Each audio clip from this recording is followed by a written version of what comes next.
In the episode For the Uniform from Star Trek Deep Space Nine's 5th season, Captain Sisko and crew are aboard the Defiant hunting for Michael Eddington, the former Starfleet security officer who betrayed the Federation to join the Maquis. It's been an intense, frustrating chase, Sisko's obsession with capturing Eddington intensifying with every setback. Finally, Sisko has a realization. Eddington fancies himself the hero in their conflict, so in order to catch him, Sisko has to stop thinking like a good guy and become the villain of the story. And that's exactly what he does. He takes the Defiant to a Maquis colony and announces that he's about to poison the atmosphere, rendering it uninhabitable to human life for the next 50 years. Eddington calls him up on their fancy new holo communicator and is like, "Hey, what?"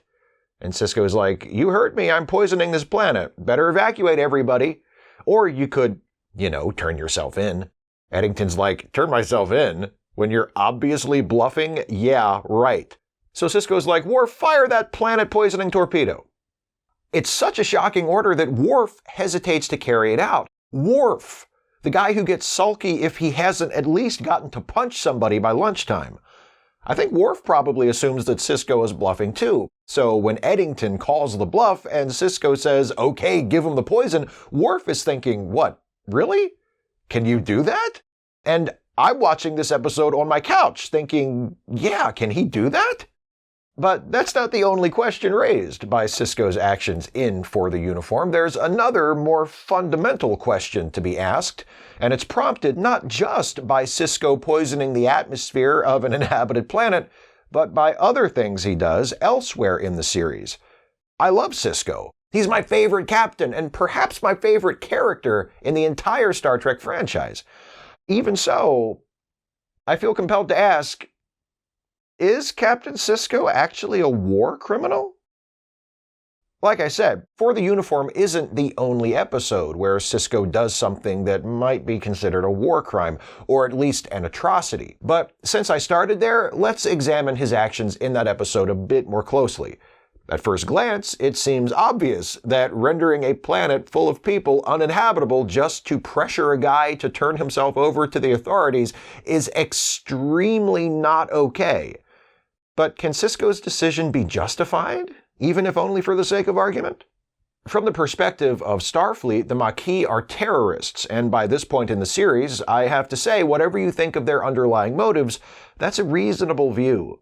The Maquis begins as a rebellion of colonists who had been forced by a peace treaty to either abandon their homes or live under Cardassian jurisdiction, and that is a very sympathetic position. Sisko himself is shown to be sympathetic to the plight of those colonists, including in this episode, but that rebellion only grows more violent as the years wear on. In Season 3, Thomas Riker leads a team of Maquis who hijack the Defiant and use it to attack a series of Cardassian outposts. Earlier in the episode we've been talking about, For the Uniform, Eddington uses a nerve agent to poison the atmospheres of Cardassian planets, forcing their evacuation.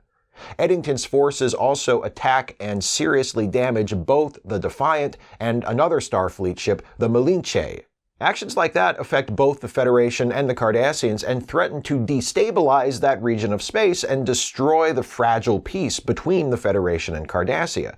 And a war between those two powers would be a particular threat to Bajor, since it's, right there. So, from where Sisko stands, as both a Starfleet officer and the emissary to the Prophets, the Maquis have become an intolerable threat. Sisko suggests as much himself in For the Uniform, when he tells Eddington, "The Maquis have become an intolerable threat." When he poisons the atmosphere of the Maquis planet, he's only doing to the Maquis what they have already done to the Cardassians, and luckily, the poison used on the Cardassians is harmless to most non-Cardassians, and the poison used on the Maquis is harmless to Cardassians, so those people just switch planets, which is convenient. And Sisko does succeed in convincing Eddington to turn himself in. His act like a villain to catch a villain plan works. So, what do you have to say to that? Huh? The thing is, while that broader context regarding the Maquis is important, and while the fact that Sisko captures Eddington might vindicate his actions strategically speaking, I don't think any of that makes what Sisko does okay, morally speaking. It's nice that Sisko poisoning the atmosphere of that planet doesn't kill anybody, at least as far as we're told, but it very easily could have. Sisko does warn the population of what he is about to do, but dialogue from Kira suggests they don't actually begin to flee the planet until after the poison has begun to spread through the atmosphere. What if somebody didn't make it to an evacuation ship in time? Is endangering an entire population really worth it to persuade one rebel leader to give himself up? The fact that by poisoning the planet, Sisko is giving the Maquis a taste of their own medicine, the Maquis having already poisoned a Cardassian planet in a similar fashion, doesn't really make a difference either. You could argue, I suppose, that the Maquis escalated things to the point that Sisko felt poisoning a planet's atmosphere was an acceptable thing to do, but just because the person you're in conflict with escalates the conflict, that doesn't absolve you of responsibility. You can still try to de-escalate. Just because your enemy poisons a planet, that doesn't give you the right to do the same thing. Two wrongs don't make a right, Ben. What would your father think? Oh, no. Wrong Brock Peters character. That's Admiral Cartwright. He'd be fine with it. Also, how much does capturing Eddington really accomplish? The Maquis as a group seems pretty decentralized, so it's not as if taking Eddington out of the picture is going to be that devastating of a blow. Plus, the episode makes it very clear that Sisko's determination to catch Eddington isn't driven primarily by a desire to eliminate the threat of the Maquis, but by a compulsion to capture the man who betrayed him. In other words, it's personal. And that's great for drama, however, it doesn't legitimize the extreme lengths to which Sisko goes to get the job done. But, like I said, this isn't the only time in the series Sisko commits what could arguably be described as a war crime. And to be clear, I say arguably because while attacking a civilian population would certainly qualify as a war crime under our present-day understanding of the term, when Sisko does it, the Federation and the Maquis aren't actually at war with each other. So while Sisko poisoning the planet might be an atrocity or a crime against humanity or maybe even an act of state terrorism, it might not qualify as a war crime, technically speaking. By Deep Space Nine's 6th season, the Federation is at war, not with the Maquis, but with the Dominion. And it's during that season that we get another instance of Captain Sisko setting his morality aside to do what he thinks needs to be done in one of the most celebrated episodes of the series, In the Pale Moonlight. Sisko and the rest of the gang are bummed because the war with the Dominion is going badly for the Federation. Part of the problem is that the Dominion has a non-aggression agreement with the Romulans, which enables Jem'Hadar patrols to cut through Romulan space and ambush Starfleet vessels. Dr. Bashir is like, what we need to do is get the Romulans to join the war on our side. The Dominion won't stand a chance against the Federation, the Klingons, and the Romulans. We'd be like the ultimate power trio. Like Emerson, Lake, and Palmer? Well, if you're talking about a power trio, I'd go for Cream, since they were pretty much the prototype. See, when I said it, I was specifically thinking of Rush. Oh my god, nerd. You sure you wouldn't rather be playing whatever the 24th century equivalent of D&D is right now? Or reading a novel with a map in the front and a title containing at least 2 colons? Nerd. Good idea about the Romulans, though. I'm totally going to make that happen. Sisko talks it over with Dax, and they agree that the Romulans aren't going to cross the Dominion and form an alliance with their longtime enemies, the Federation and the Klingons, just because Sisko asks real nice. They're going to need evidence that the Dominion is a direct threat to them as well. Evidence like secret plans for a Dominion invasion of Romulus, for example. So Sisko drops in on Garrick, and he's like, hey, so do you think you could call in a few favors among your old pals in the Obsidian Order and see if they can penetrate Dominion security to the deepest level and steal classified plans for attacking the Romulans that I'm assuming exist? And Garrick's like, are you okay with me getting a whole bunch of people killed in order to do this? And Sisko's like, we're at war, so a whole bunch of people are getting killed already. So, I mean, Garrick's like, okay, count me in for some killing. and getting the secret plans to help us win the war. Right. Sisko gets back to work. Starfleet continues to lose the hell out of the war, so a few days later he checks in with Garak like, hey, how's the whole find the secret Dominion plans to betray the Romulans thing going? And Garak says, oh, well, I called some friends on Cardassia who I thought might be able to help out with that, and now they're all dead. And Sisko's like, oh, man, I'm sorry. Oh, well, I guess my civilization will just have to fall to an interstellar fascist empire. Thanks for trying anyway. But Garak isn't ready to give up so easily. He pitches an entirely new plan to Sisko. Instead of trying to find evidence that the Dominion plans to attack the Romulans, why not manufacture that evidence ourselves? Does that mean we won't have to kill a whole bunch of people? Oh, you sweet summer child. No, we're still gonna have to kill a bunch of people, but aren't you just the dearest thing for asking? Garak's plan is this. Sisko calls up Galram, the leader of the Klingon Empire, and gets him to release this guy, Grathon Tolar, from prison. Tolar is a master forger, and he will create a fake holographic recording of a meeting between top Dominion officials where they're discussing the eventual invasion of Romulus. This recording will be printed onto an official Cardassian data rod and given to Vreenak, who is a senator, member of the War Plans Council, leading figure in the Tal Shiar, and generally hot shit over there in the Romulan Star Empire. If they can convince Vreenak that the Dominion is a threat to Romulans, he'll be able to persuade the other leaders of his government to join the war on the side of the Federation. So they spring Tolar the Forger from Klingon death row and bring him to the station.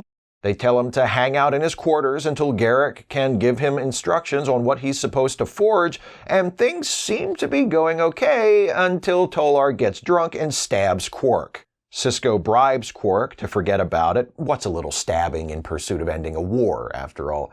And Tolar gets back to work. But there's another problem. In order to get that official data rod that they need to really sell the forgery as authentic, Garak needs some biomimetic gel to trade for it. Sisko tells Dr. Bashir to get him some gel, but Bashir is reluctant since biomimetic gel is a controlled substance that is very dangerous if used improperly. So Bashir doesn't want to just hand it over without knowing where it's going, because he's got a conscience or something. Sisko's like, this is an order. And Bashir's like, I want it in writing. So Sisko gives it to him in writing. And Bashir's like, I'm gonna file a protest about this. And Sisko says, ooh, what else are you gonna do? Deduct my hit points? Nerd? Just give me my goddamn gel, okay? Garak gets the data rod. Tolar finishes making the forged holo recording of the fake secret Dominion meeting where Weyoun and Damar plan to invade Romulus. And Sisko takes the data rod and shows it to Senator Vreenak, who arrives on the station for a visit. And boy, he seems nice. He steps out of the airlock and the first thing he says is, hey, look, it's king shit Captain Sisko. I thought you'd be taller. Wow, I'm really stoked I get to see Deep Space Nine before the Dominion blows it up. Sisko and Vreenak are hanging out, drinking replicated Romulan ale, and Vreenak is like, boy, this Romulan ale sure is fake. Like, it's obviously fake. I can't get over how fake it is. Sure, the more I drink of it, the more it grows on me, so much so that I can almost forget how fake it is, but only for a moment. Then I remember, and there's just no way I'll ever not know how totally fake it is. Do you grok me? And Sisko's like, Hey, on a totally unrelated note, check out this 100% real proof of the Dominion plotting a sneak attack against Romulus. So Vreenak watches the recording, and he's like, huh. And Sisko gives him the data rod to inspect, and then goes to see him later to find out if Vreenak fell for their con, and Vreenak holds up the data rod clutched in his fist and says that instantly legendary, endlessly memed line of his, "It's not authentic!" That's the end of that. Or so it seems. Vreenak leaves the station, and Sisko figures he'll go back to the Romulans and tell them all about how the Federation tried to deceive the Romulans into joining them in the war, and that's not going to be good. But then, do you know what happens? A miracle! Vreenak's shuttle blows up after it leaves the station. And the Romulans suspect Dominion sabotage, which means the Romulans are going to join the war alongside the Federation and the Klingons after all. But Sisko's like, gosh, this feels awful convenient. So he goes to see Garak, and he's like, smack! Did you plant a bomb on Vreenak's shuttle? And Garak's like, yeah. And Sisko's like, what else did you do? Did you kill Tolar too? And Garak's like, yeah. And Sisko's like, punch! And Garrick's like, you can't do this to me! I got rights! And Sisko's like, what about the rights of that guy who did forgeries? I'm sorry, the Dirty Harry riff really isn't sustainable. I'm just now realizing. Anyway, Garrick tells Sisko to look on the bright side. Vreenak is dead, so he can't expose their con job, and when the Romulans examine the shuttle wreckage, they'll find their fake data rod, but any irregularities that would have given it away as a forgery will just be assumed to be the result of the explosion. So they'll think it's genuine, and it'll seal the deal to turn the Romulans against the Dominion just like we wanted. And Garrick says, all it cost was the life of one Romulan senator, one criminal, and the self-respect of one Starfleet officer. I don't know about you, but I'd call that a bargain. And here's the thing, Garrick's right. Sisko has a guilty conscience about the whole thing. The episode ends with him erasing his log entry describing what happened. But he also says that he can live with it. And both of those responses are justified, I think. He should feel guilty because he did get people killed who wouldn't have died if not for what he did, and he did do things that are far outside his typical ethical boundaries, but he should also be able to live with those transgressions, because if he hadn't done them, his civilization, which is for the most part a good and just and benevolent one, would have almost certainly fallen to a brutal authoritarian regime ruled by a cult led by evil shapeshifters. Being party to the assassination of a member of another nation's government while attempting to trick that nation into declaring war on your enemy, and also being an accessory to murder and facilitating the acquisition of a dangerous controlled substance by God knows who in support of that same goal, would possibly qualify as war crimes depending on the relevant statutes, which we don't know because they're never mentioned. But what I find really interesting about Sisko's actions during In the Pale Moonlight is how heavily those actions seem to be weighing on his conscience compared to what he did previously in For the Uniform. Because while what he does in the Pale Moonlight is bad, no question, what he does in For the Uniform is way worse, not nearly as justifiable, and in pursuit of a far less important goal. And yet, aside from some cuts to reaction shots of concerned members of the crew, there's almost no hand-wringing about Sisko's poisoning of a civilian population in order to catch one guy who pissed him off, while his willingness to tolerate criminal behavior in order to avoid losing a war to an evil enemy is presented as though he's stepped across the moral event horizon. That feels kind of backwards to me. I don't know. No matter whether you find Sisko's actions during In the Pale Moonlight better or worse than his actions during For the Uniform, I think the answer to this video's titular question has to be, yes, he is a war criminal. But as is so often the case when we explore issues like this with Star Trek, or any piece of art really, the answer to the question shouldn't be the end of the discussion. As always, the question we need to ask next is, what is this piece of art trying to tell us? What is this really about? Okay, that's two questions, but they're kind of the same question. I could have just asked one of them, but I didn't. I asked them both. It was a stylistic choice, and I can live with it. I can live with it. One of the major themes of Deep Space Nine's final two seasons is that war is hell, and it's difficult, if not impossible, to live through a war without compromising your principles at some point.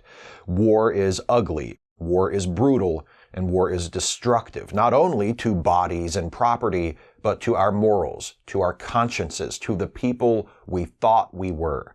We see throughout the series that Ben Sisko is a good man, an honorable man, a man of compassion and strong moral fiber, who is willing to stand up for what's right, even at the risk of his own life and, if necessary, the lives of his comrades. And the series is telling us, look what war does to this good man. Look what it drives him to do in order to survive and ensure the survival of his society. And it's not just war that pushes him to those lengths. In For the Uniform, it's also pride and obsession and a desire for vengeance. Chasing those impulses can lead us to dark places. And before we begin, we do well to make sure those are places we're prepared to go. Deep Space Nine was a product of the mid to late 90s. The first Gulf War was over, the 9/11 attacks and the seemingly endless conflicts of the so-called War on Terror still lay ahead. It was, for the United States anyway, largely a time of peace. And in that quiet, all too short interval, the producers of Star Trek chose to remind us of how nasty war can get, and of the toll it inevitably takes, not only on the bodies of those who fight in it, but on the hearts and minds and souls of everyone it touches. It's a reminder we have been stubbornly reluctant to heed. Captain Sisko is a war criminal, but the producers of Deep Space Nine didn't make him one in order to tarnish him or to force us to forgive him.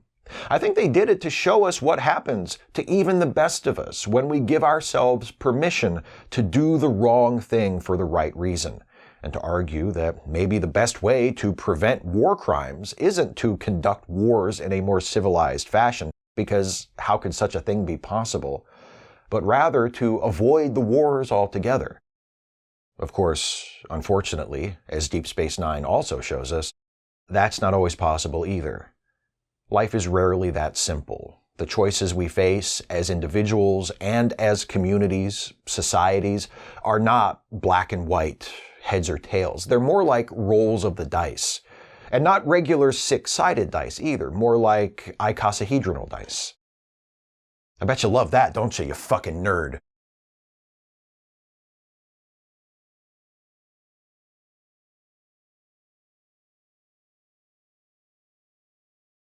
Hey folks, thanks for watching. Hope you enjoyed this episode. Do you think Captain Sisko ought to be considered a war criminal? Am I being too hard on him? Too easy? Let me know what you think in the comments.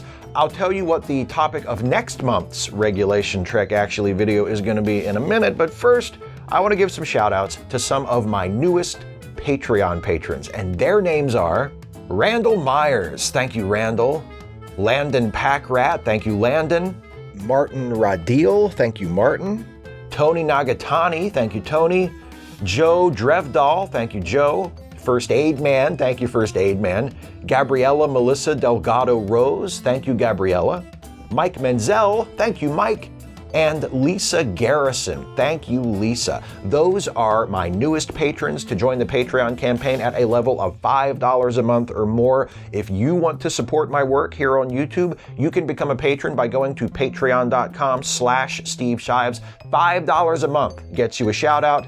Any amount gets you access to the Patrons Only feed, which allows you to vote in the polls for upcoming Trek Actually topics and submit questions ahead of time for my Ask Away live streams. I could not do this without the support of my patrons. Thank you all so much. And if you are not yet a patron, please consider becoming one, if you can afford it, of course, by going to patreon.com/Steve Shives.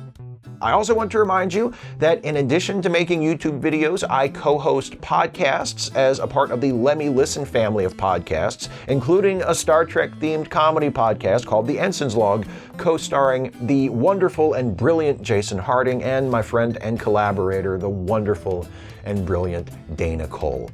We're nearing the end of our third season, so there has never been a better time to check out the podcast. Listen to the new episodes, catch up on the old ones you've missed. Links are in the description.